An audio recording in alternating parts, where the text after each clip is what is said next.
இஸ்லாத்தினுடைய மூல ஆதாரங்கள் 4 என்று சொல்லக்கூடியவங்க குர்ஆன் ஹதீஸோடு இஜ்மா என்பதையும் கியாஸ் என்பதையும் சேர்த்து 4 ஆதாரங்கள் என்று சொல்கிறார்கள். இதில் கியாஸ் என்றால் என்ன என்பதனுடைய ஒரு பகுதியை நம்ம பார்த்துருக்குறோம். கியாஸ் என்றால் அது ஒரு ஆதாரமோ தனி ஒரு மெட்டீரியலோ இல்லை. கியாஸ் என்று சொன்னால் குர்ஆனிலிருந்தும் ஹதீஸிலிருந்தும் சிந்தித்து விளங்கக்கூடிய விஷயம், நேரடியாக சொல்வது அல்லாமல் அதில் மறைமுகமாக புதைந்து கிடக்கிற கருத்தை கண்டுபிடிக்கிறதுக்கு பேர் தான் என்னது, கியாஸுங்கிறது. அப்போ இதை தனி ஆதாரமாக காட்டாமல் குர்ஆனில் எல்லாம் இருக்குது என்று அல்லாஹ் சொல்கிற காரணத்தினால மார்க்கத்தை அல்லாஹ் முழுமையாக்கிட்டேன்ட்டான்.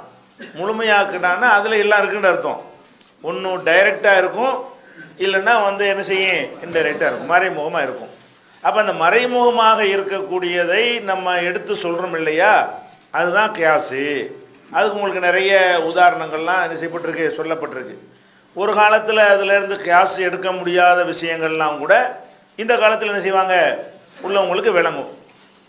உதாரணமாக எடுத்துக்கிட்டோம்னா நிசாவுக்கும் ஹர்சுல்லக்கும் ஒரு வசனம், உங்களுடைய மனைவிமார்கள் உங்களுடைய விளைநிலங்கள், ஃபஅத்து ஹர்சக்கும் அன்னா ஷிதும், உங்கள் விளைநிலங்களில் நீங்கள் விரும்பியது போல செல்லுங்கள், இப்படின்னு ஒரு வசனம் இருக்கிறது. இந்த வசனத்தை அந்த காலத்தில் என்ன விளக்கியிருப்பாங்க, சந்தோஷமாக மனைவியோட சந்தோஷமாக இருக்கலாம், இவ்வளவுதான் அந்த காலத்தில் விளங்க முடியும். விளங்குதா, மனைவிட்ட மட்டும்தான் சந்தோஷமாக இருக்கணும், தப்பான முறையில் உறவு கொள்ளக்கூடாது, இந்த மாதிரியான அர்த்தத்தை தான் விளங்கி இருப்பாங்க.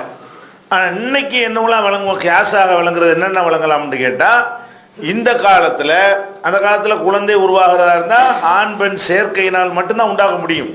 அந்த காலத்தில் இருந்த நாலேஜ் பிரகாரம் ஒரு ஆணும் பெண்ணும் சேர்வதால் மட்டும்தான் என்ன செய்யும், குழந்தை உண்டாகுங்கிற ஒரு காலம். இப்போ ஆணும் பெண்ணும் சேராமல் குழந்தை உருவாவதற்குரிய காரணத்தை வெளியிலிருந்து செய்ய முடியுது. இப்போ குழந்தை உருவாவதற்கு ஆணுடைய உயிரணு வேணும், பெண்ணுடைய ஒரு முட்டை ஒன்று வேணும், இந்த 2 தான் பிரச்சனை என்று இப்போ கண்டுபிடிச்சிட்டான். கண்டுபிடிச்ச பிறகு ஒரு ஆணும் பெண்ணும் உடலுறவு கொள்ளாமலேயே ஆணிடமிருந்து உயிரணுவை தனியாக எடுத்து பெண்ணிடமிருந்து அந்த சினை முட்டையை எடுத்து 2ஐயும் இணைத்து அந்த கருவறையில் செலுத்தி அல்லது ஒரு குழாயில் வச்சு வளர்த்து ஒரு குறிப்பிட்ட காலம் வந்தவுடனே அதை கொண்டே கருவறையில் செலுத்தி ஒரு குழந்தையை உருவாக்க முடிகிறது. இது அந்த காலத்தில் கற்பனை பண்ண முடியுமா? இது ஆணும் பெண்ணும் சேர்ந்தே இருக்க மாட்டாங்க. இந்த ஆணும் பெண்ணும் உடல் உறவின் மூலமாக சேராமலேயே இது என்ன செய்ய முடியும், ஒரு குழந்தையை உண்டாக்க முடியும். அப்போ இந்த டெக்னாலஜியை வைத்துக்கொண்டு இப்போ என்னவெல்லாம் செய்கிறாங்க என்று கேட்டால், அதாவது ஒரு ஆணுக்கு அவனுக்கு உயிரணு இல்லை, ஆண்மையெல்லாம் இருக்கும். ஆண்மைங்கிறது வேற, உயிரணுங்கிறது வேற. புள்ள பெற்றவன்லாம் ஆண்மையில் கூடினவன் அர்த்தம் கிடையாது, புள்ளை இல்லாதவன்லாம் ஆண்மை இல்லாத அர்த்தம் கிடையாது. ஆண்மைங்கிறது என்னன்னா அந்த உணர்வுக்கு பேர் தான் ஆண்மைங்கிறது. அந்த விந்துல உயிரணுன்னு ஒன்று இருக்கணும், எல்லாம் சந்தோஷமாகலாம் இருக்க முடியும். அந்த உயிரணு இல்லைன்னு சொன்னால் குழந்தை உண்டாகாது. சந்தோஷமாகலாம் இருப்பாங்க, அதை குடும்ப வாழ்க்கையெல்லாம் மகிழ்ச்சியாக இருக்கு. குழந்தை உண்டாவதற்கு என்ன செய்யணும், ஆணுடைய விந்துவில் உயிரணு இருக்க வேண்டும். சில ஆளுக்கு உயிரணு இருக்காது, நில்லுன்னு வந்துடும், ரிப்போர்ட்ல என்ன வந்துடும், உயிரணு இருக்காது, விந்துலாம் வரும், அதில் உயிரணுவே இருக்காது. அந்த விந்துவை கொண்டு எந்த குழந்தை என்ன செய்யாது, உருவாகவே செய்யாது. சில ஆட்களுக்கு அந்த உயிரினுடைய அளவு குறைவாக இருக்கும், அதனால கொஞ்சம் மெடிசன் மூலமாக உண்டாக்கிற முடியும். யாருக்கு அறவே இல்லையோ அவங்களுக்கு என்ன செய்ய முடியாது, யாராலையும் அது எந்த மருத்துவம் கண்டுபிடிக்கப்படல. உயிரணு இல்லாத ஒருத்தனாக இருந்து விட்டான்னு சொன்னால் அவனுக்கு காலத்துக்கு என்ன இருக்காது, குழந்தை இருக்காது. அப்போ இந்த மாதிரி ஒருத்தன் ஒரு மனைவியை கல்யாணம் பண்ணிட்டான், சந்தோஷமாகலாம் இருக்கிறாங்க, இப்போ குழந்தை வேணும்னு நினைக்கிறாங்க. இப்போ இந்த மருத்துவ உலகம் என்ன பண்ணுது, வேற எவனுடைய ஒரு விந்தையாவது எடுத்து அதில் உள்ள உயிரணுவை எடுத்து இவனுடைய சம்மதத்தோடு அந்த பெண்ணுடைய கருவறையில் கொண்டே வச்சு என்ன செய்கிறாங்க, குழந்தையை உண்டாக்குறாங்க. அப்போ இது இவனுடைய குழந்தை இல்லை, இவனுடைய உயிரணு சேர்ந்தா தான் இவனுடைய குழந்தையா இருக்க முடியும். வேற எவனோ ஒருத்தன் அட்ரஸ் தெரியாத ஆளுக்கு எதுக்குன்னு வங்கியெல்லாம் இருக்கிறது. இந்த உயிரணுக்காக வேண்டிய என்ன இருக்குது, அதுக்கு வங்கி வச்சிருக்கிறான். ரத்த வங்கி இருக்கிற மாதிரி, காசுக்கு மட்டும் வங்கி இல்லை, ரத்த வங்கி இருக்கிற மாதிரி, ஸ்டெம் செல் வங்கி கூட இப்போ என்ன இருக்கு இருக்கிற மாதிரி, இதுக்கும் என்ன இருக்குது, அந்த விந்து வங்கின்னு இருக்கிறது. அந்த விந்து வங்கியிலிருந்து என்ன செய்யறது, இவனுடைய எதையாவது ஆரோக்கியமான ஆட்களுடைய உயிரணுவை எடுத்து அதை இவனுடைய சம்மதத்தோட மனைவியுடைய கருவறை இவனுடைய மனைவி கருவறையில் செலுத்தி குழந்தையை பெற வைக்கிறாங்க. இதுக்கு இந்த வசனத்தில் இருக்குன்னு சொல்கிறோம். இப்போ இந்த வசனத்தில் எந்த வசனம் சும்மா குடும்ப வாழ்க்கையை பற்றி பேசுதுன்னு சொல்கிறோமோ அந்த வசனத்தை வைத்து இதுக்கு நம்ம தீர்வு சொல்ல முடியும். உங்களுடைய மனைவிமார்கள் உங்கள் விளைநிலங்கள், வேற ஒருத்தனுக்கு விளைநிலம் இல்லை. உங்கள் மனைவிமார் யாருக்கு விளைநிலம்? மனைவிமார்களை வந்து விளைநிலமாகவும் அந்த விளைநிலையை விதைக்கிறது யார் தான் விதைக்கணும்? கணவன்கிறவன் தான் அதை விதைக்கணுங்கிறது தெளிவாக இதில் சொல்லப்பட்டிருக்கிறது. அப்போ இதிலிருந்து நம்ம என்ன செய்யலாம்? இவனுடைய உயிரணுவையை எடுத்து இவனுடைய மனைவிக்கு வைக்கக்கூடிய ஒரு நிலைமை இருந்தால் அது என்ன செய்யும்? செல்லும். ஏன்னா அவனுடைய உயிரணுவை அவனுடைய மனைவிக்கு அவன் விரும்பிய விதத்தில் செல்கிறான். விரும்பிய விதத்தில் என்ன செய்யறான்? அவன் செய்யறாங்க போது அவனுடைய உயிரணு அந்த சில நேரத்தில் வந்து குடும்ப வாழ்க்கையில் சேரும்போது உண்டாகாது. ஆனால் அந்த உயிரணு முட்டை கரெக்டாக எடுத்து வெளியில் வச்சு ஜாயிண்ட் பண்ணி அந்த மாதிரி வீக்கான உயிரணுக்களாக இருந்தால் அப்படி உண்டாக்கலாம். ஆனால் விந்து யாருடையதாக இருக்கும்? கணவனுடையதாக இருக்கும். முட்டை வந்து அவருடைய மனைவியுடையதாக இருக்கும். இது கூடுமான்னா கூடும்னு சொல்லிவிடலாம் இந்த ஆயத்தை வச்சு. இந்த ஆயத்தை வச்சு உங்கள் மனைவிமார்கள் உங்களுடைய விளைநிலங்கள், என் வீட்டு விளைநிலத்தில் நான் விவசாயம் பண்ணுறேன், எப்படி வேணாலும் பண்ணுவேன், உனக்கு என்ன அப்படின்ட்டு கேட்குற மாதிரி தான் அது. அப்போ அதில் வந்து என்ன வராது? மார்க்கத்தில் தப்பு இல்லைன்னு சொல்லிடலாம்.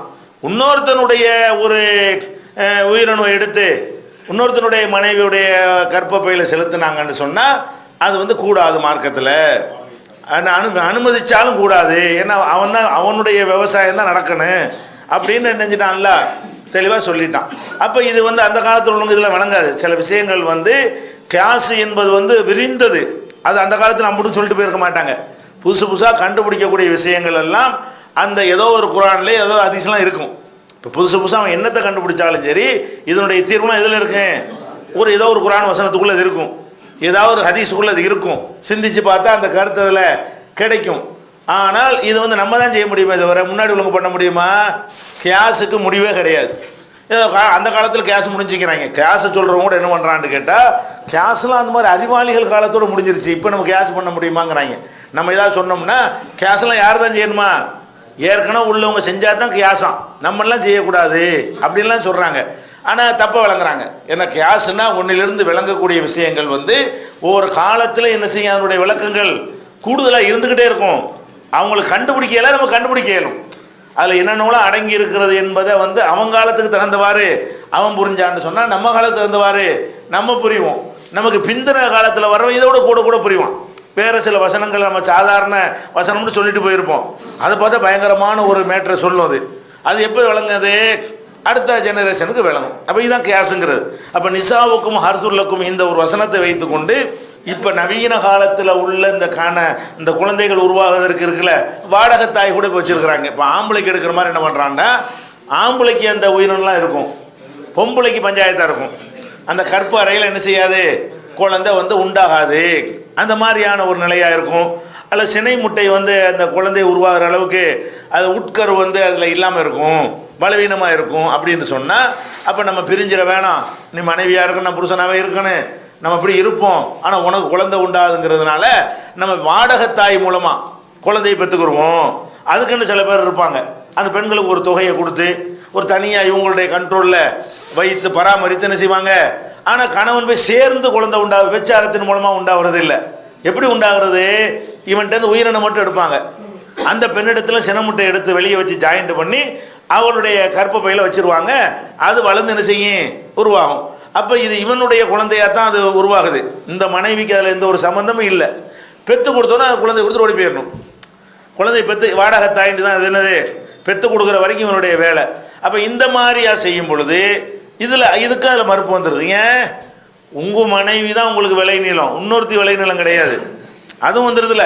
இன்னொருத்தி எப்படி உன் விளைநிலம் ஆகுவாங்க? வேற ஒருத்தியில் அது வயலும் உன்னுடையதாக இருக்கணும். வயல் வேற வயலாக போச்சு. இப்போ அதனால உனக்கு அது சொந்தம் கிடையாது, செய்ய ஹராமுன்றலாம். அதை இதுவும் ஹராமு அதுவும் ஹராம். இல்லாட்டி ஏதாவது ஒரு பிள்ளைகளே எடுத்து வளர்த்துக்கலாம். வளர்ப்பும் பிள்ளைன்னு வராட்டா கூட பாசம் செலுத்துறதுக்கு ஆசைப்பட்டு என்ன செய்யலாம், ஏதோ ஒரு குழந்தைய வளர்த்து அப்படி தான் செய்யலாமே தவிர அல்ல வேற ஒரு கல்யாணம் பண்ணிக்கிற வேண்டியதுதான். இவன்ட்ட குறை இருக்கணும். இஸ்லாத்தை கரெக்டாக புரிஞ்சுக்கிட்டா அது ஒரு பஞ்சாயத்தே கிடையாது. இவன்ட்ட ஆண்மையெல்லாம் இருக்கிறது, குழந்தை இல்லை, இந்த மாதிரி இருக்குன்னு வைங்களேன். இப்படி இருந்தால் இவன் என்ன பண்ணலாம், என்னால் ஒரு குழந்தை உண்டாக்க முடியாது, ஆனால் ஒரு பெண்ணோட சந்தோஷமாக இருக்க முடியும். எவ புள்ள பெற்று புருஷன் இழந்துட்டு டைவர்ஸ் ஆகி ஒருத்தர் இருக்கிறாளோ அந்த மாதிரி ஒருத்தன் நான் கட்டிக்கிட்டு என்ன செஞ்சிடறேன், பிள்ளை எதிர்பார்க்க மாட்டான்ல, நான் அப்படி இருந்துக்கிறேன், நீ ஒருத்தனை புள்ள போடுறவனை கட்டிட்டு போ அப்படி சொல்லிட வேண்டிய. இப்போ இவனுக்கு இல்லைங்க அவையாங்க எடுக்கணும். இது ஒரு சாதாரண மேட்ரு. இஸ்லாத்தை பொறுத்த வரைக்கும் இந்த கல்யாணாலும் கடமை புல்லானாலும் புருஷன் அந்த மாதிரியான கான்செப்ட்லாம் கிடையாது. அது மாதிரி இந்த பெண்ணுக்கு வந்து என்ன இருக்கு, அவளுக்கு ஒரு குழந்தை வேணும்னு சொன்னா குழந்தை தரக்கூடிய ஒரு புருஷன் அவ கட்டிக்கிற வேண்டியதானே. இவனுக்கு சந்தோஷமா இருக்க முடியும்னா குழந்தையெல்லாம் பெற்று குழந்தை வேணாங்கிற நிலையில் இருப்பார்ல ஒருத்தி, அவன் இருப்பாள் கற்ப பையை எடுத்திருப்பா 2 பிள்ளை பெற்றுவிட்டு, அது மாதிரி ஒருத்தர் இணைஞ்சிட வேண்டியதான். இவன் கல்யாணம் பண்ணிக்கிட்டான்னா சந்தோஷமா போச்சு, இவன்கிட்ட இருந்து அந்த குழந்தைய எதிர்பார்க்க மாட்டான். அப்படியான தீர்வுகள் தான் பார்க்கணும். இவங்க இந்த மாதிரி இதுக்கெல்லாம் போறான்னு கேட்டா பேசிக்க தப்பா வச்சுக்கிட்டான். கல்யாணாலும் கணவன் புரிக்க முடியாது, கணவன் மனைவி அப்படித்தான். இந்த தப்பு வச்சுக்கிட்டதுனால தப்பா எல்லாம் போயிட்டு இருக்கிறது. சரியான தீர்வு வந்துட்டு அதில் பஞ்சாயத்தே இல்லை. இஸ்லாத்தை பொறுத்த வரைக்கும் என்ன இல்லை, இது ஒரு பஞ்சாயத்தே கிடையாது, ஈஸியா நினைஞ்சிடலாம், அது மாதிரி உண்டாகிட்டு போயிடலாம். அப்ப இதான் அதில் உள்ள மேட்ரு. அப்ப இதுதான் கேஸுங்கிறது விளங்குதா. கேஸுக்கு நிறைய உதாரணங்கள் சொல்லலாம். இதை நீங்க நல்லா விளங்கி எதுக்குன்னா நீங்க ஆராய்ச்சி பண்ணலாம். ஒரு வசனத்தை வைத்துக்கொண்டு இதுல இந்த காலத்துக்கு தகுந்த மாதிரி என்னமாவது இருக்குதா, நவீன காலத்துக்குள்ள மேட்ரு ஏதாவது கிடைக்குமான்னு யோசிச்சு பார்த்தீங்கன்னு வைங்களேன், ஒருத்தரும் கிடைக்காது, உங்களுக்கு தோணும், உங்களுக்கு என்ன செய்ய தோணும். அது பல வகையில் ஆய்வுல விட்டீங்கன்னா கரெக்டாக தான் இருக்குது அப்படின்னு சொல்லி விடுவார்கள். இது ஒரு கேஸ். அதே மாதிரி வந்து இப்போ ரசூல் ஸல்லல்லாஹு அலைஹி வஸல்லம் என்ன செஞ்சாங்கன்னா, இந்த பூனை வாய் வச்சிருது ஒரு தண்ணியில் ஒழு செய்கிற தண்ணி இருக்குது, பூனை வாயை வச்சிருது. இந்த வாயை வச்ச தண்ணியில் ஒழு செய்யலாமா, அந்த தண்ணி சுத்தமானதா அப்படின்னு சொல்லும் பொழுது அப்படி ரசூல் ஸல்லல்லாஹு அலைஹி வஸல்லம் செஞ்சிட்டாங்க, செய்யலான்ட்டாங்க. அது ஒரு ஹதீஸ் ஆதாரம் இருக்குது. ஆனால் அதை என்ன சொல்கிறாங்க, ஒரு காரணமும் சொல்கிறாங்க. என்ன சொல்கிறாங்கன்னு கேட்டால், ஏன் இது பூனை சுத்தமானது அர்த்தம் கிடையாது. பூனை ஒரு அசுத்தமான பிராணி தான், அது நம்ம சாப்பிடக்கூடாது, ஹராம் தானே. அது வந்து பூனை வந்து எலி கிளி எல்லாத்தையும் சாப்பிடக்கூடியது தான், அது அந்த வாயில் என்னது வேண்டாலும் கடிக்கும் விளங்குது. அதனால அது சுத்தம்லாம் சொல்ல இயலாது. ஆனால் ரசூல் ஸல்லல்லாஹு என்ன பண்ணிட்டாங்க, அந்த பூனை வாய் வச்ச ஒரு தண்ணீரில் வந்து ஒழு செய்கிறதுக்கு அனுமதி கொடுத்துட்டாங்க. கொடுத்துட்டு சொல்கிறாங்க, இது ஏன் இது வந்து உங்களுக்கு வந்து அனுமதிக்கப்படுகிறதுனா, இது வந்து உங்களையே சுற்றி சுற்றி வரக்கூடியதாக இருக்கிறது, தவிர்க்க இயலாது. பூனை அங்கே வருங்க வரும், பூனை வீட்டுக்குள்ளே நிற்கும், இதில் இருந்தெல்லாம் நம்ம தப்பிக்க முடியாது, அப்படிக்கு அதுக்கு தான் அனுமதிக்கிறாங்க. அது ஒரு கரெக்டான ஒரு சுத்தமான பிராணி என்பதற்காக வேண்டி அனுமதிக்கலை. காரணம் சொல்லும் போது என்ன செய்கிறாங்க, இன்னஹா மின தவ்வாபாத்தி அழைக்கும், இவை உங்களை சுற்றி சுற்றி வரக்கூடிய உங்கள் காலை சுற்றிக்கிட்டே இருக்கக்கூடிய பிராணிகளாக இருக்கின்றன அப்படின்னு என்ன அர்த்தம், இது தவிர்க்க இயலாதுங்கிறதுக்கு அனுமதிக்கப்படுது. ஏன்னா அனுமதிக்கப்படுது, பூனை சுத்தங்கிறதுக்கு அனுமதிக்கப்படலை. ஒவ்வொரு பூனை வந்து ஒரு அண்டா நிறைய தண்ணி வச்சுருப்போம், பூனை வாய் வச்சுட்டு ஓடி போயிடும். ஏன் பூனை வீட்டுக்குள்ளே வரும் போகும்.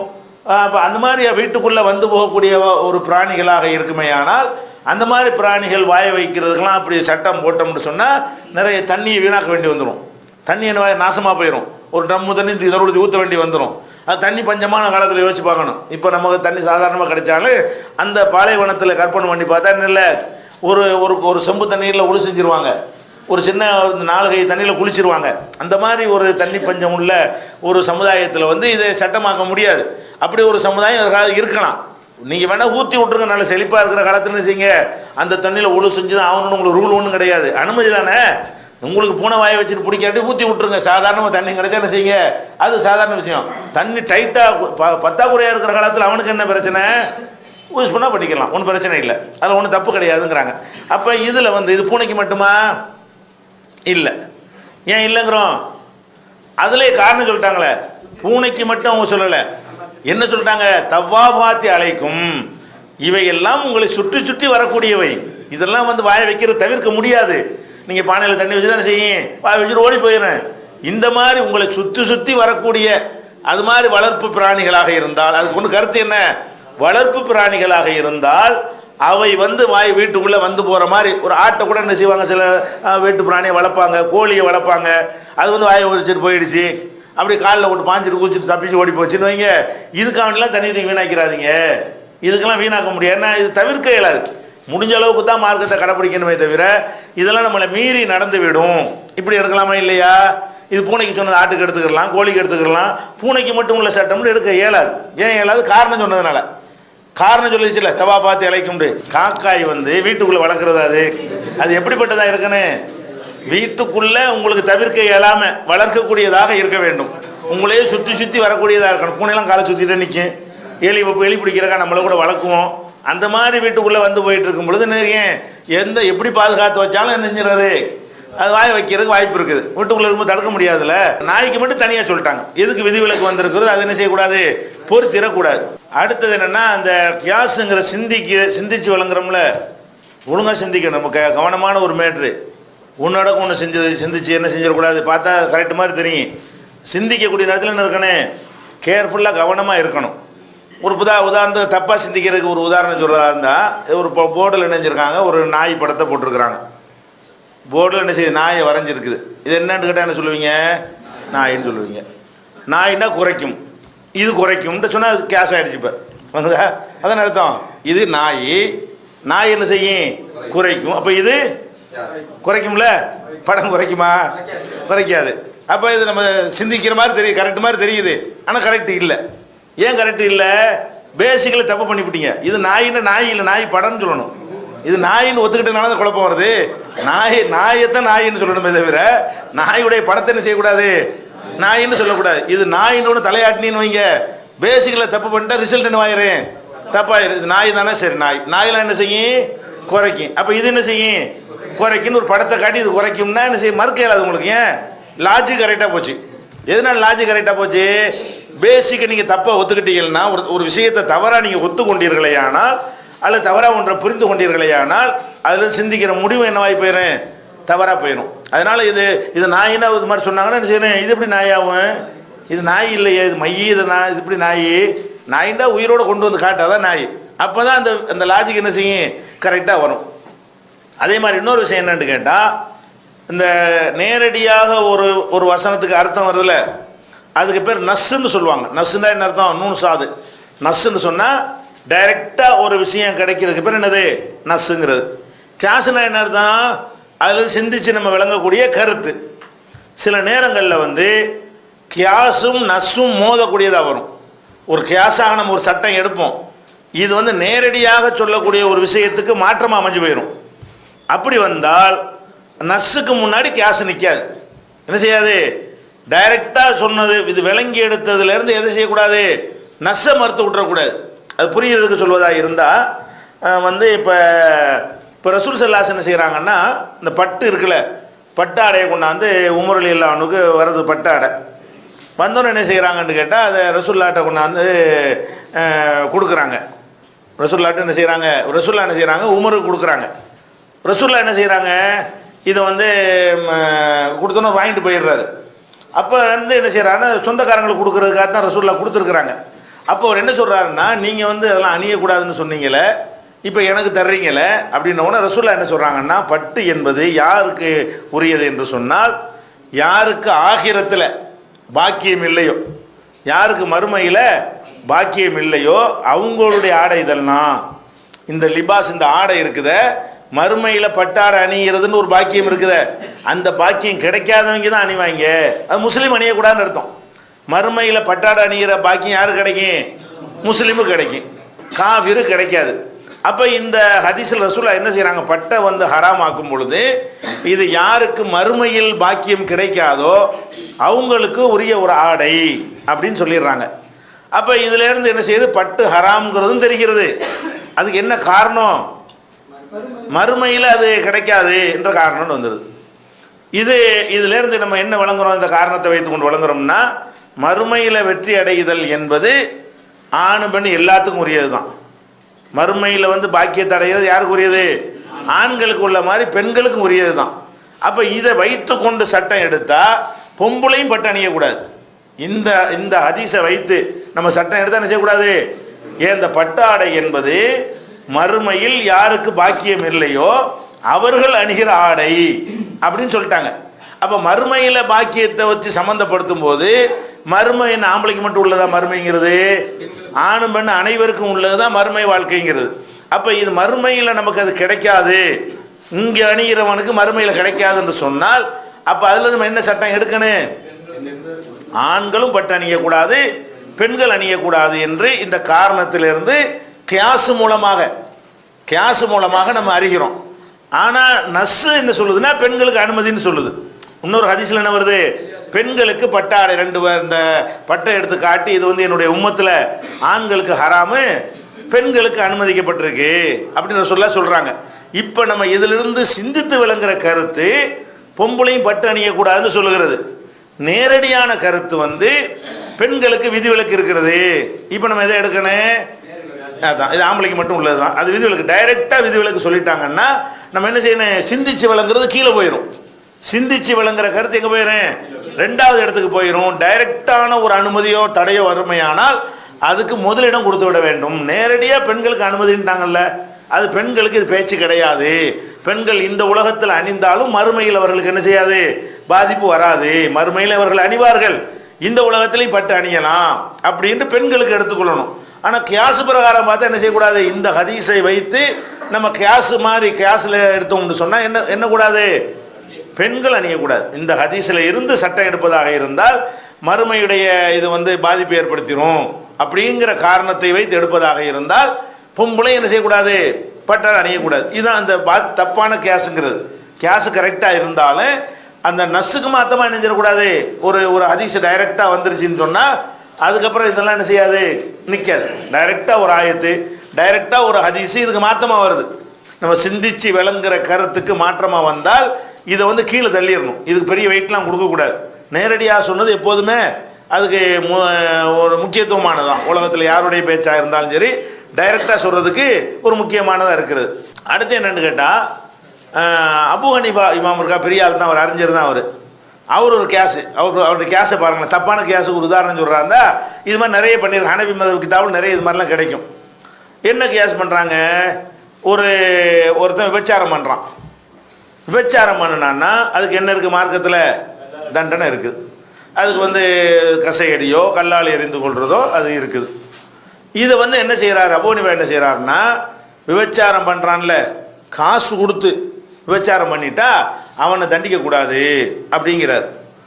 எதுக்குன்னா காசு கொடுக்காம ஃப்ரீயா விபச்சாரம் பண்ணா தண்டிக்கணுமா? ஓசியா விபச்சாரம் பண்ணா தான் என்ன செய்யணும்? தண்டிக்கணும். கூலி கொடுத்து என்ன செய்யக்கூடாது? தண்டிக்க கூடாதுங்கிறார். அதுக்கு என்ன காரணம் சொல்றாரு தெரியுமா?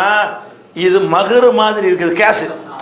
மகரு, அதாவது சும்மா கல்யாணம் பண்ணிட்டு நீங்க ஒரு மனைவியோட சந்தோஷமா இருக்கிறீங்கள, அது ஏன் மார்க்கத்தில் ஹலால் ஆகுது? அவ ஆராய்ச்சி போகுது. அது ஏன் ஹலால் ஆகுது? கொடுக்க வேண்டியதை கொடுத்துட்டீங்க, கூலியை கொடுத்துட்டீங்க. கூலியை கொடுத்துட்டு செய்யறதுனால மனைவியோட குடும்ப வாழ்க்கை நடத்துறது என்னவாயிருது? அது ஹலால் ஆயிருது. இது அது போன்றதாக இருக்கும் பொழுது எப்படி நம்ம தண்டிப்பது? இவன் தான் கூலியை கொடுத்து விட்டானே. அப்ப மகருங்கிற கூலியை கொடுத்துட்டு கல்யாணம் பண்ற மாதிரி விபச்சாரத்துக்கு நினைஞ்சிட்டான், கூலியை கொடுத்துட்டான்னு சொன்னா இது வந்து நிக்காஹுக்கு ஒப்பாக இருக்கிறது. எது ஒப்பா இருக்குதான்? காசு கொடுத்து விபச்சாரம் பண்ணுவது என்ன இருக்கு? நிக்காஹுக்கு ஒப்பான காரியத்தை அவன் செய்யும் பொழுது அவனை எப்படி நீங்க தண்டிப்பீங்க அப்படிங்கிறார். இது வந்து ஒரு கூறுகள் நமக்கு தெரிகிறது, பார்த்தால பழிச்சிருந்து இதா கேசு. விபச்சாரங்கிறது தடுக்கப்பட்டிருக்கிறது. கூலிங்கிறதுக்காக வேண்டிய அது அனுமதிக்கப்படுறது தடுக்கப்படுறது கிடையாது. மகர் வேணான்னு கூட ஒருத்தர் என்ன செய்யலாம்? கல்யாணம் பண்ணிக்கலாம், அது செல்லணும். மகருங்கிறதா மேட்ரு. மகருங்கிறது அவருடைய ரைட். அது ஒரு பெண்ணு மகரை விட்டு தந்துட்டா மகர்லாம் வேணாங்க. ஒருத்தர் ரசூல்லா ஒருத்தர் அப்படி கல்யாணம் பண்ணி கொடுத்துருக்காங்களே.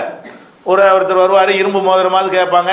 ஒரு அம்மா வந்து நான் என்னை உங்களுக்கு அர்ப்பணிச்சிட்டேன்னு சொல்லுவாங்கல்ல. ஒரு ஆள் கல்யாணம் பண்ணி கொடுப்பாங்க, மகரே இல்லைன்றுவார். சரி இல்லாட்டாலும் பரவாயில்லைன்னு சொல்லி உனக்கு என்ன குரான் தெரியும்னு கேட்டு அதுக்காக வேண்டி கல்யாணம் பண்ணி கொடுத்துட்றாங்க. அப்போ இந்த கல்யாணம் பண்ணி கொடுக்கறதுக்கு மகருங்கிறது ஒரு பெண்ணுடைய உரிமைன்னு சொல்லப்படுதே தவிர அந்த காசு கொடுக்கறதுனால தான் அந்த குடும்ப வாழ்க்கை அனுமதிக்கப்பட்டதாகுதா? கிடையாது. இவர் விளங்க தெரியாமல் என்ன செய்யறாரு? தப்பான கேஸ் எடுக்கிறாரு. விபச்சாரம்ங்கிறது வந்து கல்யாணங்கிறது காசு மேட்டருக்காக அனுமதி இல்லை, ஒரு அக்ரிமெண்ட்னால அனுமதி. கல்யாணத்தை பற்றி குரான் என்ன சொல்லுது? மீசாக்கன் கலிலா, கடுமையான உடன்படிக்கை. அதாவது நீ எனக்கு செய்கிற கடமையை செய்யணும், நான் உனக்கு செய்கிற கடமையை செய்வேன். காலத்துக்கு உனக்கு என்ன செய்வேன்? காலத்துக்கு உன்னை சுமப்பேன். உனக்கு பெற பிள்ளை என் பிள்ளைன்னு ஏற்றுக்கிருவேன். நான் செத்துட்டா உனக்கு வாரிசு உரிமையை தருவேன். நீ செத்துட்டா ஒன்றிருந்து எனக்கு வாரிசு உரிமை வரேன். எனக்கு ஒரு கஷ்டம்னா இவ்வளவும் சேர்ந்து தான் கல்யாணம். இதனால தான் அனுமதிக்கப்படுது. கொடுத்த மகருக்காக இல்லை. கொடுத்த மகருக்காக வேண்டி என்ன செய்யலை? குடும்ப வாழ்க்கை அனுமதிக்கப்படலை, அக்ரிமெண்ட்டுக்காகத்தான் அனுமதிக்கப்படுகிறது. ரெண்டு பேரும் பல விஷயங்களுக்கு ஒப்பந்தம் பண்ணி கொடுக்கிறார்கள், கடுமையான உடன்படிக்கை எடுக்கிறார்கள். இதை வந்து என்ன செய்யறாரு? அவர் உன்னோட கொண்டு விளங்கிட்டு அப்போ காசு கொடுத்து பண்ணா அது ஹலாலாவதுல. அப்போ இதுக்கு எப்படி நீ தண்டிக்கிறது அப்படின்னு சொல்லிட்டு அவர் என்ன செய்யறாரு? அவர் சொன்னாரா இல்லையா நமக்கு தெரியல. அவர் சொன்னார்னு ஹனஃபி கிதாபில் எழுதி வச்சுக்கிறாங்க. அவர் சொல்லாம கூட இருந்திருக்கணும். நமக்கே ஒரு வித்தியாசமா இருக்கு, அவர் சொல்லியிருப்பாரான்னு யோசனையாகவும் இருக்குது. ஆனால் அவங்க கித்தாபுகள் நினைஞ்சிருக்கிறாங்க. இப்போ மதரசாவில் ஓதி கொடுக்குற கித்தாபில் அபு ஹனீஃபா இந்த மாதிரி சொன்னதாக அவர் பேரில் எழுதி வைத்திருக்கிறார்கள். அப்படி எழுதி வைத்திருக்கிற உண்மையாக இருந்தால் இது பேர் கேஸ் கிடையாது, இது உளறல். கியாசுனா என்னவா இருக்கானே, நஸ்ஸுக்கு விபச்சாரம் தெளிவாக தடுக்கப்பட்டிருக்கிறது, அந்த விபச்சாரத்தை நியாயப்படுத்துறதுக்கு ஒரு கியாஸ்ல இருந்து கொண்டு வர்றாரு. தெளிவா நஸ்ல என்ன பட்டிருக்கு, நமக்கு விபச்சாரம் தடுக்கப்பட்டிருக்கு. நஸ்ல தடுக்கப்பட்ட ஒரு விஷயத்தை கல்யாணம் இல்லாத முறையில், திருமணம்ங்கிற உடன்படிக்கை இல்லாத முறையில் எந்த ஒரு உறவு நடந்தாலும் அதுக்கு பேர் என்னது, விபச்சாரம். இது மார்க்கத்தில் தடுக்கப்பட்டு இருக்கிறது. இப்ப தடுக்கப்பட்டு இருக்கிறது தெளிவா இருக்கக்கூடிய நேரத்தில் இது அது மாதிரி இருக்குது, இது மாதிரி இருக்குன்னா பேசவே கூடாது. அது வந்து கேஸையே நசுக்கு மாற்றமா இருக்கு. தெளிவான நசுக்கு மாற்றமாக ஒரு பெரிய லாஜிக்கை ஒருத்தர் சொன்னார்னா என்ன செய்யக்கூடாது, லாஜிக்கை விழுந்துரும். தெளிவான நசுகளை தான் எடுத்துக்கொள்ள வேண்டும். அதனால கேஸுங்கிறது நம்ம கவனமாக கையாள வேண்டிய ஒரு விஷயம். இந்த அளவுக்கு நீங்க விளங்கிட்டா போதும் கேஸை பத்தி. அடுத்து என்னன்னு கேட்டா, அப்ப குர்ஆன் ஹதீஸ் கேஸை முடிச்சிட்டோம். மூணாவது என்ன சொல்லுவாங்க, இஜ்மான்னு சொல்லுவாங்க. மூணாவது ஆதாரம் என்ன, குர்ஆன் ஹதீஸ். இந்த மதுஹபுக்காரங்களை இந்த நாளை சொல்லி சும்மா மக்களை ஏமாத்துறது. இந்த நாளுக்கும் மதுஹபுக்கும் சம்பந்தம் இல்லை, அதையும் நீங்க விளங்கிக்கிறேன். குர்ஆன் ஹதீஸ் இஜ்மா கியாஸ் நம்ம சொல்றது ஒத்துக்கொண்டாலும் இது மதுஹபுக்கு எதிராக தான் வரும். சரி, குர்ஆன்ங்கிற குர்ஆன் ஆச்சுப்பா, ஹதீஸுக்கு ஹதீஸ்னு அர்த்தம். இஜ்மாங்கிறிய இஜ்மாண்டா என்ன, ஏகோபித்த முடிவுன்னு அர்த்தம். இஜ்மான்னா ஏகோபித்த முடிவு. ஏகோபித்த முடிவை ஏத்துக்கிறதுக்கு இமாமியா வர்றாரு. ஏகோபித்த முடிவை ஏற்றுக்கொள்ளணும்னு சொன்னாலே அங்க என்ன வரல, இமாமுக்கு வேலை இல்லை. கியாஸ்னா சிந்திச்சு வழங்குறது, அதுவும் எதை மறுக்குது, மதுஹபை மறுக்கத்தான் செய்கிறது. இந்த மதுஹபுக்காரங்க எல்லாம் என்னன்னு கேட்ட என்னத்தையாவது சொல்லி குர்ஆன் ஹதீஸுக்கு மேலே இருக்குன்னு காட்டி போடணும். அப்படி காட்டினாலும் மதுஹபுக்கு இது ஆதாரம் ஆகுமா, இஜ்மா இருக்குன்னே வச்சுக்கிடுவோம். ஏகோபித்த முடிவுகள், ஏகோபித்த நம்ம ஒரு முடிவு எடுத்தோம்னு சொன்னா அது மார்க்கம் அப்படின்னு வச்சுக்கிடுவோம். யோகபித்து நம்ம முடிவு எடுக்கலான்றது சொல்லுதே தவிர இமாமை பின்பற்றலான்னு எப்படி அது சொல்லணும். குர்ஆன் என்பதும் இமாமை பின்பற்றணும்னு சொல்ல மாட்டேங்குது. ஹதீஸை பின்பற்றணும்னு சொன்னாலும் அதுல எந்த அர்த்தம் வரல, இமாமை பின்பற்றுங்கிற அர்த்தம் வரல. இஜ்மாண்டா என்ன, ஏகோபித்த முடிவு தானே, சரி அப்படி வச்சுக்கிடுவோம். ஏகோபித்த முடிவை மார்க்கம் ஆக்கிடுவோம். ஏகோபித்த முடிவை ஏத்துக்கிறோங்கன்னா நம்ம ஏகோபித்த முடிவு எடுக்கலாங்கிறது அர்த்தமே தவிர இதுலயும் இமாமியா வர்றாரு, இதுவும் இமாம் பின்பற்ற மாதிரி சொல்லவே இல்லை. கியாஸ்னா என்ன, சிந்திச்சு விளங்குறது தானே, சிந்திச்சு நம்ம விளங்க போறோம். இதுக்கு அவர் ஏன் வர்றாரு, அவர் பின்பற்ற கூடாதுன்னு தான் வழங்குதுல இருந்து. கியாஸ்னால என்ன அர்த்தம், சிந்திச்சு விளங்குன்னு சொன்னாலேயே எவனா சொன்னதை நீ கேட்டு தொலையாதுன்னு அர்த்தம் விளங்குதா. அப்ப குர்ஆன் ஹதீஸ் இஜ்மா கியாஸ் என்று சொல்லக்கூடிய இந்த வாதம் எதுக்கு உதவாது, மதுஹபுக்கோ சஹாபாக்களுக்கோ உதவாது. ஆனா அவங்க எதுக்காக இதை யூஸ் பண்றாங்கன்னு கேட்டா, எப்படியாச்சும் இந்த ரெண்டுக்கு மேல ஒன்று ரெண்டு சேர்த்து விட்டுறணும், அப்ப டவுன் ஆகி போயிடும். அவன் நோக்கம்லாம் என்னது, குர்ஆன் ஹதீஸ் மட்டும் சொன்னா தான் நமக்கு எல்லாம் வந்து இடைஞ்சல் பண்ணிக்கிட்டே இருக்குது. குர்ஆன் ஹதீஸ் மட்டும் இல்லைங்க, இஜ்மா கியாஸ் நிறைய இருக்குங்க அப்படின்னு வெளியேற்றிட்டோம்னு சொன்னா என்னவாயிரும், அந்த கேப்புக்குள்ள எல்லாத்தையும் நுழைச்சிக்கலாம். சின்ன ஒரு கேப்பை உண்டாக்கிட்டா மதுஹபுக்காரன் அதில் நுழைஞ்சிக்கிடுவான், சஹாபிங்கிறோம் அதில் நுழைஞ்சிக்கிடுவான். அதுக்காக செஞ்ச வேலையை தவிர இவங்க சொல்லக்கூடிய இந்த இஜ்மா கியாஸ்ங்கிற ஒத்துக்கொண்டாலும் அதிலிருந்து எப்படி மதுஹபு நியாயப்படுத்துறேன்னு கேட்கணும். இஜ்மாக்கு 4 ஆதாரம் சொல்றாங்கல்ல, அது ஒத்துக்குறோம்பா, சரி இஜ்மா ஒரு ஆதாரம்னு வச்சுக்க, கியாஸ் ஒரு ஆதாரம்னு வச்சுக்க, 4 வச்சுக்க. அதுலேருந்து மதுஹபு எப்படி வரும், இந்த 4 நம்ம செய்யலான்னு தான் அர்த்தம் வரும். குர்ஆனை நம்ம பின்பற்றிக்கிறலாம், ஹதீஸை நம்ம பின்பற்றிக்கிறலாம், இஜ்மா நம்ம பின்பற்றிக்கிறலாம், அது மாதிரி கியாஸை நம்மளே எடுத்துக்கிறலாம். அதான அதுக்கு அர்த்தமாகுது. நீ சொன்னபடி பார்த்தீங்கன்னா அதுல இருந்து என்ன விளங்குது, 4 ஆதாரம்னு சொன்னவனுடைய வாத பிரகாரமும் மதுஹபு கிடையாது. 4 ஆதாரம் சொல்றான் பாருங்களேன், அதுலயும் எது நிரூபணமாகாது, மதுஹபிற்கு நிரூபணமாகாது. இது நீங்க ஞாபகத்தில் வச்சுக்கணும், ஒரு பொதுவா உள்ளது. இப்ப இஜ்மாண்டா என்ன, எல்லாருமா சேர்ந்து யோகோபித்து ஒரு முடிவுக்கு வந்துட்டாங்கன்னு சொன்னா அது ஒரு மார்க்கம் அப்படின்ற ஒரு கருத்தை சொல்றாங்க. முதல்ல இதுல பல தப்பு இருக்கிறது. முதல் தப்பு என்ன, உலகத்துல எல்லாரும் யோகபித்து அல்லது எல்லா முஸ்லிமும் யோகபித்து ஒரு முடிவெடுத்ததுக்கு சரித்திரமே கிடையாது. ரசூல்லா காலத்தில் இருந்து ரசூல்லா காலம் வரைக்கும் வேண்டாம், ரசூல்லா சொன்னதுக்காக யோகபித்து ஆயிருக்கும். ரசூலுடைய மௌத்துக்கு பிறகு, ரசூல்லாவுடைய காலத்துக்கு பிறகு, இப்போ நம்ம வாழ்ந்து கொண்டிருக்கிற இந்த காலம் வரைக்கும், உலகம் அழிகிற காலம் வரைக்கும் எடுத்துக்கொண்டால் எல்லாருமாக சேர்ந்து ஒரு கருத்துக்கு வந்தார்கள் என்று ஒரு உதாரணம் காட்டையில, ஒன்று காட்டையில. என்ன காட்டுவாங்க, 5 வேளை தொழுகை ஏகபித்து சொல்றமேம்பாங்க. அது ஹதீஸ்லையும் இருக்குது, குர்ஆன் ஹதீஸ்ல இல்லாத விஷயத்துக்கு. குர்ஆன்ல ஹதீஸ்ல இருக்கிற விஷயத்துக்கு தான் குர்ஆன் ஹதீஸ்னால ஒன்றுபட்டுருவோமே. லா இலாஹ இல்லல்லாஹ்னு நம்ம சொல்றோம், எல்லாரும் லா இலாஹ இல்லல்லாஹ் தான் சொல்றோம், யோகபித்து சொல்றோம்னு சொல்ல முடியுமா? அது அல்லாஹ்வும் ரசூலும் சொன்னது. அல்லாஹ்வும் ரசூலும் சொன்னதுக்கு நீங்க என்ன செய்யக்கூடாது, ரமலான்ல தான் நோன்பு, இதுல ஏதாவது கருத்து வேறுபாடு இருக்க பார்த்தீங்களா, இஜ்மா இருக்கும். அப்ப இஜ்மானாலே ரமலான் நோன்பு கடமையாச்சு, குர்ஆன்னால கடமையாச்சா? குர்ஆனால கடமையாச்சு. இப்ப நம்ம என்ன விளங்குறோம்னு கேட்டா, குர்ஆனில் ஒன்று இருந்து ஹதீஸில் ஒன்று இருந்தால் அது இஜ்மாக இருக்கலாம். குர்ஆன் ஹதீஸை நம்புறவங்க என்ன செய்வாங்க, எல்லாம் ஏகமித்து ஒரு முடிவுக்கு வந்து விடுவார்கள். அதுலேயும் மாறுறவன்னு இருப்போம், அதை விட்டுருவோம். குர்ஆன் ஹதீஸில் இல்லாததை எல்லாரும் இஜ்மா செஞ்சு ஏகமானதாக செஞ்சு ஒரு தீர்மானம் போட்டார்களே ஆனால் அது மார்க்கமாகும் அப்படின்னு சொல்வார்களே ஆனால், குர்ஆன் ஹதீஸில் இல்லாத எந்த விஷயத்தில் எந்த காலத்தில் யோகபித்த முடிவு வந்தது? ஒரு காலத்திலையும் ஒரு விஷயத்திலையும் வந்த ஒரு உதாரணம் சொல்லு கேட்கணும்.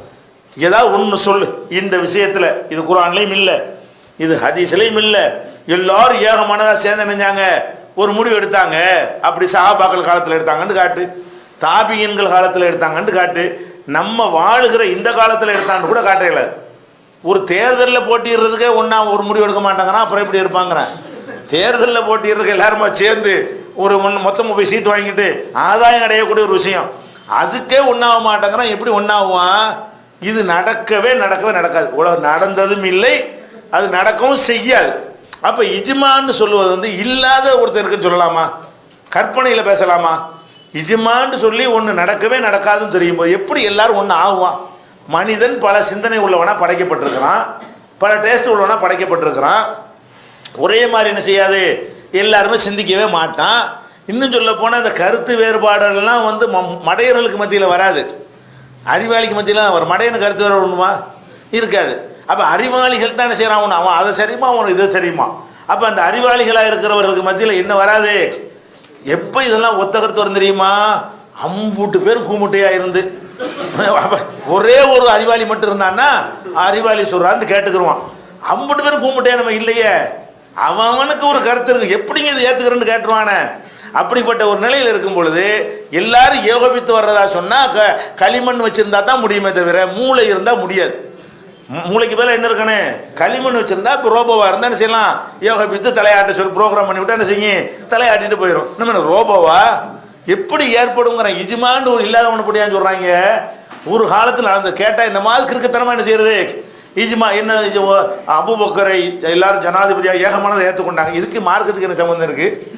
அபூபக்கரை ஜனாதிபதியை ஏற்றுக்கிட்டாங்க, உதாரணம் காட்டுறாங்க. இஜ்மாவுக்கு உதாரணம் என்னவென்றாலுங்கிறாங்க, அது கூட பொய் தான்.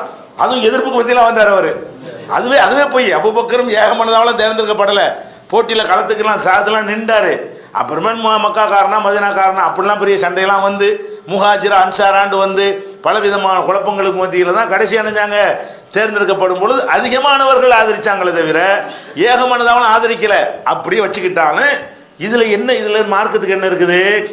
ஏகமானதாக தேர்ந்தெடுக்கப்படுறதா இருந்தால் ஒரு ஒரு ஒரு இயக்கத்துக்கு ஒரு நிறுவனத்துக்கு ஒரு தலைவரை தேர்ந்தெடுக்கிறது இபாதத்தா, வணக்க வழிபாடா, மார்க்க சட்டத்தில் உள்ளதா? அதிகமான அன்பு மக்கள்கிட்ட பெற்றிருந்தானே ஏகமானதாக வருவார், இல்லாட்டி ஏகமான எதிர்ப்புக்கு மத்தியில் வருவார். இது வந்து ஒரு சாதாரண ஒரு நடைமுறை. இது காபிர்கள்ட்ட நடக்கும், முஸ்லீம்கிட்ட நடக்கும், எல்லாத்தையுமே நடக்கும். ஒரு பள்ளிக்கூடத்தில் நடக்கும், ஒரு சங்கத்தில் நடக்கும். இதெல்லாம் ஒரு சாதாரண ஒரு மேட்ரு. இதை வந்து உதாரணம் காட்டலாமா? என்ன மாதிரி ஒரு மசாயில சொல்லுவாங்கன்னு பார்த்தா என்ன செய்யறான், ஏகமானதா, என்னடா ஏகமானதா, அபூபக்கரை ஏகமானதா தேர்ந்தெடுத்தாங்கிறான். இதுதான் உதாரணங்க. அவன் தேடி தேடி பார்த்து இதை சொல்றதுலேருந்து விளங்குது, ஒன்றும் இல்லைன்னு விளங்குது. தேடி தேடி கஷ்டப்பட்டு சொல்ற உதாரணம் இந்த லட்சணத்தில் இருந்தால் என்ன அர்த்தம்? இஜ்மான்னு ஒன்று நடக்கவே இல்லை, எல்லாருமே சேர்ந்து ஃபஜ்ர் 3 ரக்காத் ஆக்கிட்டாங்களா, அதுக்கு ஏதாவது ஒத்துக்கிட்டாங்களா? என்ன ஒன்று சொல்லு, ஏதாவது ஒன்று சொல்லு. ஒரு உதாரணம் கிடையாது. அப்போ நடக்கவும் செய்யாது. முதல்ல இஜ்மா என்பது என்ன செய்யாது, நடக்கவே முடியாத ஒரு விஷயம். ஒரு காலத்திலையும் எல்லாரும் சேர்ந்து ஒரு கருத்துக்கு வரவே மாட்டார்கள். அப்போ இதை ஒரு ஆதாரமாக என்ன செய்கிறாங்க, அவங்க காட்டுறாங்க. அப்போ இஜ்மா நம்ம என்ன கேட்கணும், ஏகோபித்த முடிவு ஆதாரங்கிறீங்க, ஒரு பேச்சுக்கு நாங்கள் ஒத்துக்கிறோம், அப்படி ஒன்று நடந்திருக்குதா, ஒன்று நடக்குமா, அப்படி நடந்திருக்கான்னு இருக்கணும், இல்லது நடக்குமான்னு கேட்கணும். ஒன்றுமே என்ன செய்யாது, நடக்காது. ஆதாரங்கள் இருக்கிற விஷயத்துலன்னா ஏகமனதான கருத்துக்கு வந்திருப்பார்கள். ஆதாரம் இருக்கிற ஒரு விஷயம் உதாரணமாக சொல்வதாக இருந்தால் இந்த காதியானி ஒரு கூட்டம் இருக்கிறான், அவனை காஃபிர்னு சொல்கிறோம், ஏகமனதாக தான் சொல்கிறாங்க. எல்லாரும் என்ன செய்கிறாங்க, ஏகமனதாக சொல்கிறாங்க. இது இஜ்மானாலே ஏகமனதாக வச்சு தெளிவாக நஸ் இருக்குது. அவன் அதாவது ஒரு நபி இன்னொரு நபின்னு சொன்னாயிட்டான், வேற மதமாகி போயிடுச்சு. அப்போ வகி அருளப்படாமல் வகி வருதுன்னு ஒருத்தன் சொல்வானே, ஆனால் அவன் வந்து என்ன செய்யறது, பெரிய அநியாயம். அதுக்குரிய ஆதாரங்கள்லாம் இருக்கிறதுனால அந்த சரியான ஆதாரமாக இருக்கிறனால எல்லாம் ஏகமானதாக நினைஞ்சிடறோம், ஒரு கருத்துக்கு வந்திருக்கமே தவிர ஓட்டெடுப்பு நடத்தியா இது பண்ணோம், ஏகமானதுன்னு எல்லாட்டும் ஓட்டெடுப்பு நடத்தணும்.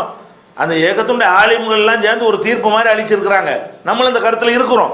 எதனால் அதை சொல்கிறோம்னு கேட்டால் குர்ஆன் ஹதீஸில் அந்த கருத்து இருக்கிறது. இவங்களை காஃபிராக்குற ஒரு கருத்து இருக்குது. அதனால தானே தவிர ஏகமனதுனாலே அது ஏகமனதுனால கிடையாது. அப்படி பார்த்தீங்கன்னா நம்மளை வழிகேடு நம்ம பேர் ஏகமனதாக தான் சொல்கிறாங்க. இன்னும் வழிகேடு ஆயிடுவோமா?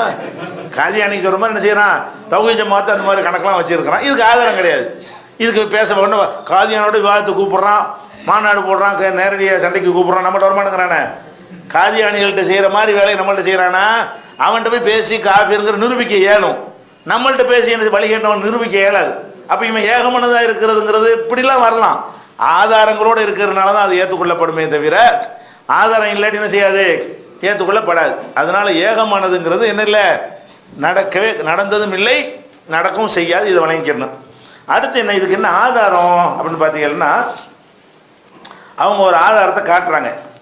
திருமதியில் ஒரு ஹதீஸ் இருக்கிறது.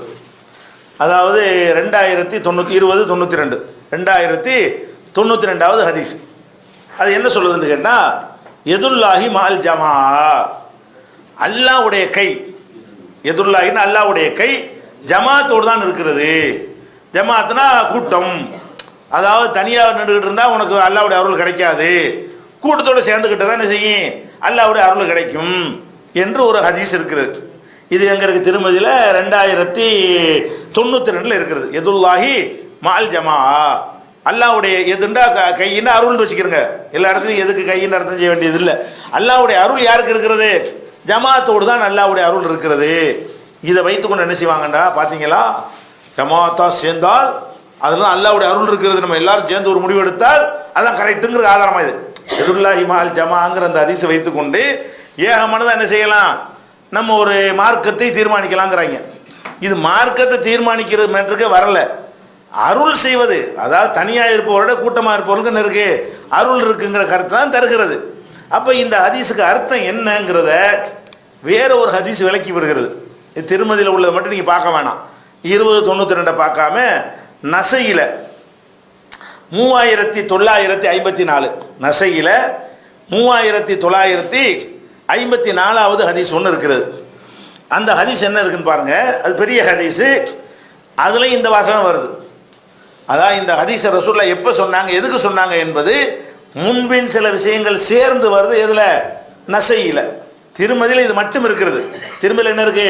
எதுல்லாஹி மால் ஜமா, அல்லாஹ்வுடைய கை ஜமாத்தோடு இருக்கிறது என்று ஒரு வாசகம் மட்டும் இருக்கிறது.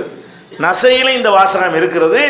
அது என்ன அர்த்தம் என்பதை காட்டுற விதமாக ஒரு பெரிய வாக்கியத்தை சொல்லி அதனுடைய தொடர்ச்சியாக இது சொல்லப்படுகிறது, இந்த வாசகம் சொல்லப்படுகிறது. அப்படி பார்க்கும்போது அதனுடைய அர்த்தம் என்னன்னு நம்ம கரெக்டாக விளங்கி போயிடுது. என்ன சொல்றாங்க?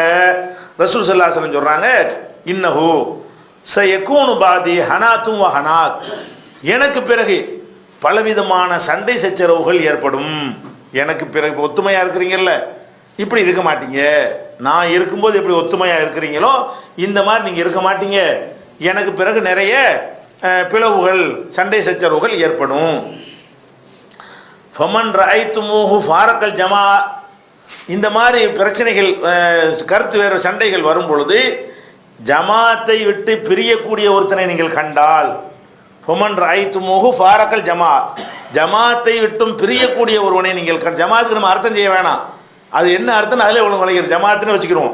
ஜமாத்தை விட்டும் பிரியக்கூடிய ஒருவனை நீங்கள் கண்டால், அல்லது அவ் யுரீது யுஃபர்ரிகு அம்ர உம்மத்தி முஹம்மதின், முகமதுடைய சமுதாயத்தினுடைய அம்ரு இருக்கலாம் அந்த காரியம், அதை பிளவுபடுத்துவதற்காக வேண்டி ஒருவன் புறப்பட்டு வந்தால், காயினம் மன்கான, அவன் எவனாக இருந்தாலும் சரி, இந்த மாதிரி சமுதாயத்தை பிளவுபடுத்துறதுக்கு ஒருத்தன் வந்து விட்டான் என்று சொன்னால் அவன் எவனாக இருந்தாலும் சரி, ஃபக்துலுஹு, அவனை கொன்று விடுங்கள் சொல்றாங்க. ஃபக்துலுஹு இன்ன எதல்லாஹி அலல் ஜமா, ஏன்னு கேட்டால் அல்லாஹ்வுடைய அருள் எதில் இருக்குது?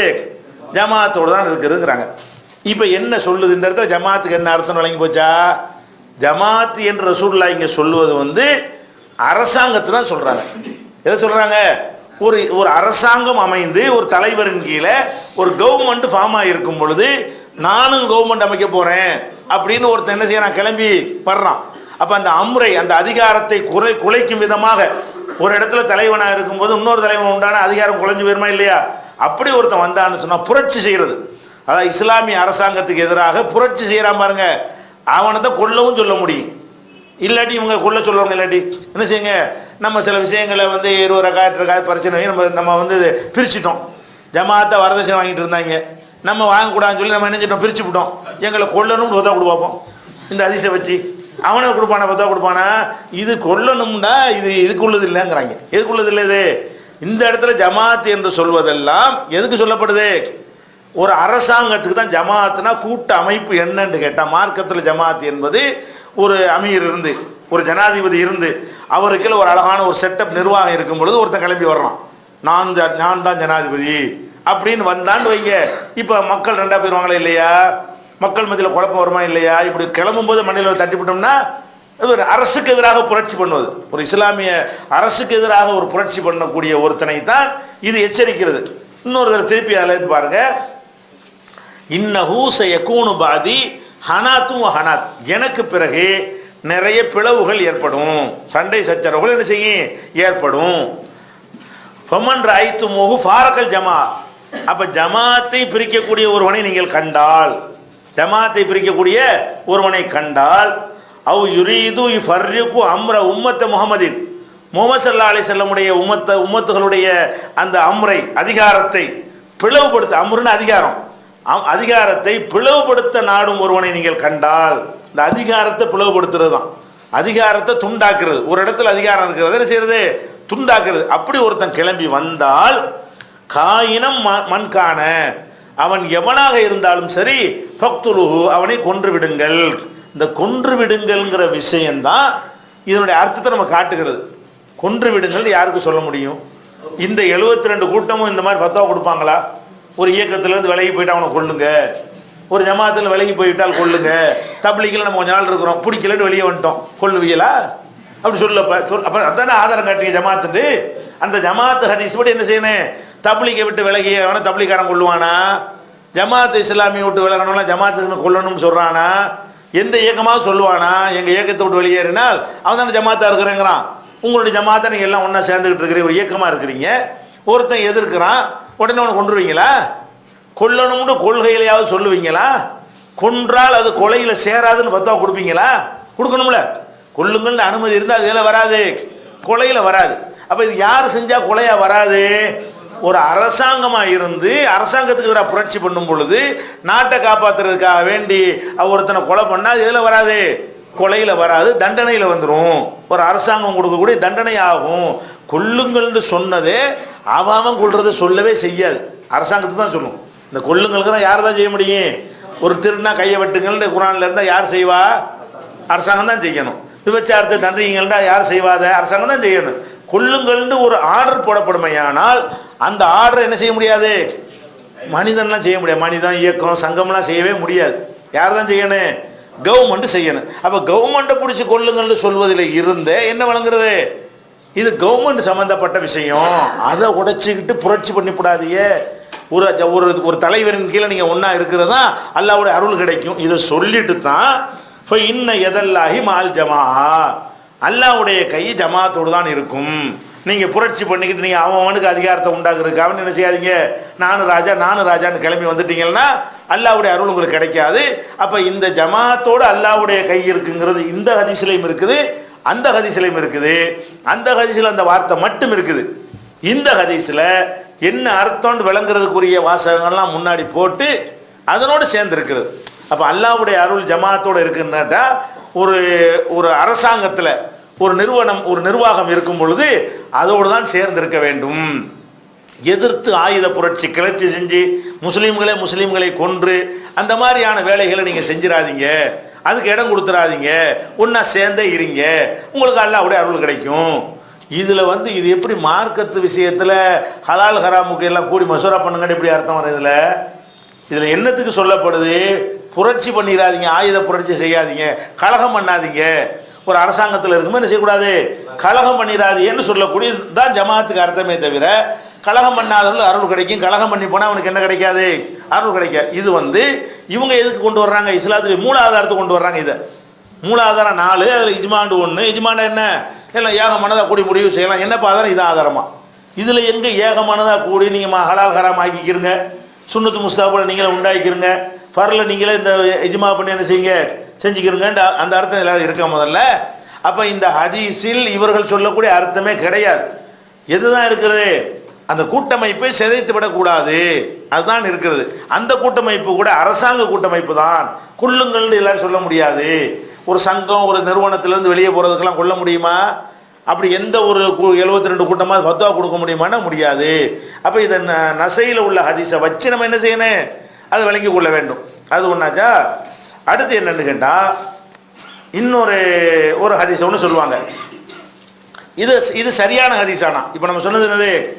சரியான ஹதீஸ். ஆனால் அவங்க சொல்ற கருத்தை தரல. ஹதீஸ் சரியா இருக்கிறது, அதனுடைய கருத்து என்ன இல்லை, எல்லாரும் ஏகமானதா கூடி மசோரா பண்ணிக்கிறங்கிற கருத்துக்கு அது சொல்லப்படல. கலகம் பண்ணாதேன்னு சொல்லப்படுது. கலகம் பண்ணாதே என்று சொன்னா அது ஏகபித்த நீங்கள் மார்க்கத்தை உண்டாக்குன்னு எப்படி அர்த்தம் அதுல கிடைக்கும்? அதுக்கு மறைமுகமா நேரடியா ஒரு வார்த்தை கூட அதுல இல்லை. இது ஒன்னாச்சா. அடுத்து என்னன்னு கேட்டா, இன்னொரு ஹதீஸ் இருக்கிறது. லா எஜ்மவ் உம்மத்தி அலா அலா லலாலா, திருமதியில 2093 2093 என்ன இருக்குன்னு கேட்டா, என்னுடைய உம்மத் வழிகேட்டில் ஒன்று சேராது.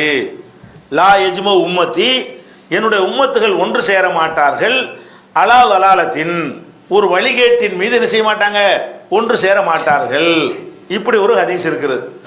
இது இஜ்மாவுக்கு பெரிய ஆதாரமா காட்டுவாங்க. என்ன காட்டுவாங்க? அப்ப மக்கள்லாம் சேர்ந்து என்ன செய்ய மாட்டாங்க, வழிகேட்டில் ஒன்று சேர மாட்டார்கள் அப்படின்னு சொன்னால் அது என்ன விளங்குது? எல்லாரும் சேர்ந்து எடுக்கிற முடிவு கரெக்டாக தான் இருக்கும். அர்த்தம் அப்படி கொடுக்குறாங்க. என்னுடைய உம்மத்துகள் வழிகேட்டில் ஒன்று சேர மாட்டார்கள். அப்ப இந்த முதல்ல இந்த ஹதீஸ் சரியான ஹதீஸ் இல்லை. முதல் விஷயம் ஆதாரப்பூர்வமான ஹதீஸ் இல்லை. ரெண்டாவது, ஆதாரப்பூர்வமானது வச்சுக்கிட்டாலும் இவங்க சொல்ற அர்த்தம் அது கிடையாது. என்ன அர்த்தம் கிடையாது? என்னுடைய உம்மத்து வழிகேட்டில் ஒன்று சேர மாட்டார்கள்னா எல்லாருமா சேர்ந்து என்ன செய்வாங்க, கரெக்டான விஷயங்களை தான் கண்டுபிடிப்பாங்க என்ற அர்த்தம் வராது. அது முதல்ல என்ன அர்த்தம் வரும்னு கேட்டா, என்னுடைய உம்மத்து இருக்காங்கல்ல அனைவரும் நேர் வழியில ஒன்று சேருவார்கள் அப்படின்னு உடன்பாடா சொன்னா அந்த அர்த்தம் வரும். எதிர்மறையாக சொன்னால் இந்த அர்த்தம் வரவே வர. எந்த ஒரு லாங்குவேஜ்லையும் எந்த ஒரு மொழியில என்ன வராது, எல்லாரும் சேர்ந்து என்ன செய்ய மாட்டான், கெட்டு போயிட மாட்டான்னு அர்த்தம். எல்லாருமா சேர்ந்து வழிகேட்டு போக மாட்டார்கள் அப்படின்னா என்ன அர்த்தம்? அதாவது நீ எவ்வளவு பேர் நீ வழிகேட சொன்னாலும் 10 பேராச்சும் சரியான பாதையில் இருப்பான். எல்லாருமா சேர்ந்து வழிகேட மாட்டீர்கள். அதுக்கு என்ன என்ன இந்த ஹதீஸ்க்கு அர்த்தம்? என்னுடைய உம்மத்து வழிகேட்டில் ஒன்று சேர்ந்துட மாட்டாங்க. முக்காவாசி பேர் வழிகேட்டுக்கு போனாலும் காவாசி பேரா என்ன செய்வான், முடியாதுன்னு நிற்பான். 95 பேர் வழிகேட்டுக்கு போனாலும் சரி 5 பேர் என்ன செய்வான், சேர மாட்டேன்னு நின்றுவான். அப்ப எல்லாரும் சேர்ந்து வழிகேட்டை செய்ய மாட்டார்கள். எல்லாருமா சேர்ந்து வழிகேட்டை செய்ய மாட்டார்கள்னா மக்கள் எல்லாருமே நல்வழியில் இருப்பான்னு அர்த்தம் தராதுங்க. எல்லாரும் சேர்ந்து வழிகேட்டில் வரமாட்டார்களுக்கு எந்த அர்த்தம் வராது? எல்லாரும் நல்வழியில் இருப்பார்கள் அர்த்தம் வரவே வராது. என்ன அர்த்தம் தான் வரேன்? எல்லாரும் சேர்ந்து என்ன செய்ய மாட்டான், வழிகேட்டுக்கு போயிட மாட்டான். கொஞ்சம் பேர் போவான், கொஞ்சம் பேர் போக மாட்டான். நேர் வழியில் இருக்கிற கூட்டம் கியாம நாள் வரைக்கும் இருக்கும். இந்த கருத்து நிறைய ஹதீஸ் இருக்குது. நேர் வழியில் இருக்கிற ஒரு கூட்டம் இருக்கு, கியாம நாள் வரைக்கும் இருந்துகிட்டே இருக்கும். 73 கூட்டமா பிரியும், 72 நரகத்துக்கு போகும், 1 சொர்க்கத்துக்கு போகுண்டாங்கல்ல, அந்த ஒன்று தான். நீ 72 பேர் ஒன்னா சேர்ந்துக்கிட்டு வழிகேட்டுக்கு போனாலும் சரி, ஒத்தனை என்ன செய்வான், நான் இதில் சேர மாட்டேன்னு வந்துடுவான். ஒன்று நிற்கிறோமா இல்லையா?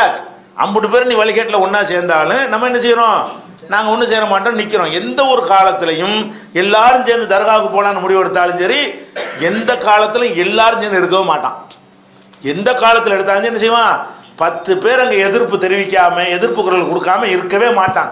ரசூல்லா காலத்தில் இன்னைக்கு காலம் வரைக்கும் அதான் நடக்கும். அப்ப எல்லாருமா சேர்ந்து வழிகேட்டில் போவார்கள் என்பது இந்த உம்மத்துக்கு நடக்க. இதான் இதுக்கு அர்த்தம். முதல்ல இது லைவான சதுவ விஷயம். இது சரியானது வைத்துக் கொண்டால் என்ன அர்த்தம் வரும் இந்த சொல்லுக்கு?